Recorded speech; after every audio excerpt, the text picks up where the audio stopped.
Le Soleil. Pendant des phases de forte activité, des éruptions peuvent se produire. De telles éruptions peuvent avoir plusieurs composantes, notamment des rayons X, un plasma d'éjection de matière coronale et des particules énergétiques solaires, des éclats ou des événements de particules se déplaçant rapidement. Ces événements peuvent survenir soudainement et sont susceptibles de modifier rapidement l'environnement de rayonnement de vastes étendues du système solaire interne, où ils peuvent créer des conditions dangereuses.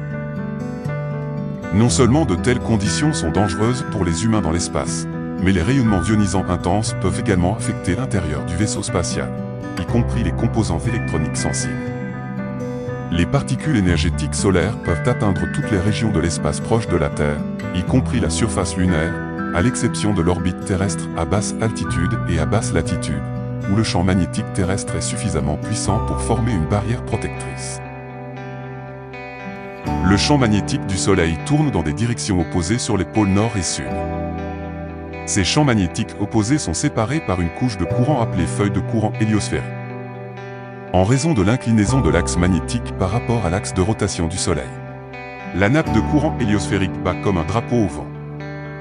La feuille de courant sépare les régions de champs magnétiques orientées de manière opposée, appelées secteurs. À mesure que la vitesse du vent solaire diminue après le choc final, les secteurs se resserrent, rapprochant les régions de champs magnétiques opposés. Le vaisseau spatial voyager a maintenant découvert que lorsque la séparation des secteurs devient très petite, le champ magnétique sectorisé se brise en une mer de bulles magnétiques imbriquées dans un phénomène appelé reconnexion magnétique.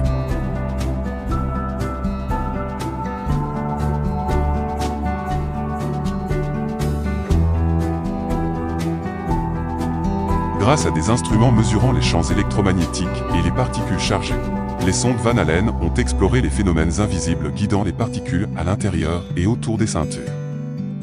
Elles ont fait des découvertes sur l'architecture des ceintures et les forces qui les façonnent. Tout comme les tempêtes océaniques sur Terre peuvent créer des vagues géantes. La météo spatiale, provoquée par le Soleil, peut créer des ondes de plasma, où des mers de particules sont projetées par des champs électromagnétiques. Les sondes Van Allen ont été les pionnières de nouvelles explorations de la dynamique de ces ondes et de leurs effets sur notre environnement proche de la Terre. Les ceintures de Van Allen ont été découvertes pour la première fois en 1958 et pendant des décennies, les scientifiques ont pensé qu'il n'y avait que 2 ceintures concentrées. Mais quelques jours après le lancement des sondes Van Allen, les scientifiques ont découvert que pendant les périodes d'activité solaire intense, une 3e ceinture pouvait se former. Les ceintures, composées de particules chargées et de champs électromagnétiques, peuvent être alimentées par différents types d'ondes plasma. L'une d'entre elles, appelée double couche électrostatique, se présente sous la forme de courtes impulsions de champs électriques renforcés. Au cours d'une période d'observation, la sonde B a vu 7000 signaux de ce type passer à plusieurs reprises au-dessus du vaisseau spatial en une seule minute. Ces petits événements individuels totalisaient 1 million de volts sur 6 minutes, capables d'accélérer les électrons vers les énergies relativistes couramment observées dans les particules de la ceinture de radiation. Lors de grandes tempêtes météorologiques spatiales, qui sont en fin de compte provoquées par l'activité sur le Soleil, les ions des atomes ou des molécules chargées électriquement peuvent être poussés profondément dans la magnétosphère terrestre lors d'une série d'événements impulsifs. Ces particules transportent des courants électromagnétiques qui tournent autour de la planète et peuvent déformer considérablement le champ magnétique terrestre. Dans l'espace, les champs électriques et magnétiques fluctuants peuvent créer des ondes de plasma. Ces ondes s'intensifient lors des tempêtes météorologiques spatiales et peuvent accélérer les particules jusqu'à des vitesses relativistes. Les sondes Van Allen ont découvert qu'un type d'onde de plasma connu sous le nom de sifflement peut contribuer grandement à perte d'électrons des ceintures. Les ceintures de Van Allen sont composées d'électrons et d'ions ayant une gamme d'énergie. En 2015, des recherches menées par Van Allen Probe ont révélé que, contrairement à la ceinture externe, il n'y avait pas d'électrons avec des énergies supérieures à 1 million d'électronvolts dans la ceinture interne.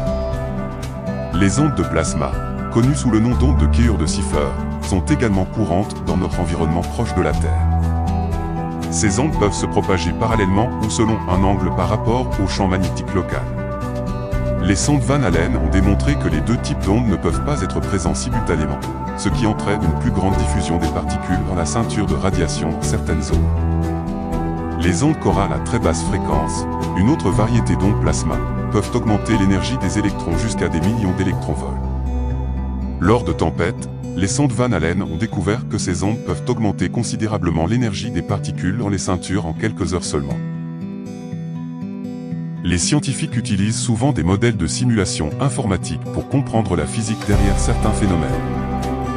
Un modèle simulant des particules dans les ceintures de Van Allen a aidé les scientifiques à comprendre comment les particules peuvent être perdues, reconstituées et piégées par le champ magnétique terrestre. Les sondes Van Allen ont observé plusieurs cadions extrêmement énergétiques se dirigeant vers la Terre. Les recherches ont montré que l'accélération de ces ions était liée à leur charge électrique et non à leur masse. Le Soleil émet des rafales de particules chargées plus rapides et plus lentes appelées vents solaires. Puisque le Soleil tourne, ces rafales, le vent rapide, atteignent périodiquement la Terre. Les changements dans ces rafales entraînent une diminution de l'étendue de la région de gaz ionisé froid autour de la Terre, la plasmasphère. Les données des sondes Van Allen ont montré que ces changements dans la plasmasphère fluctuaient au même rythme que la rotation solaire, tous les 27 jours.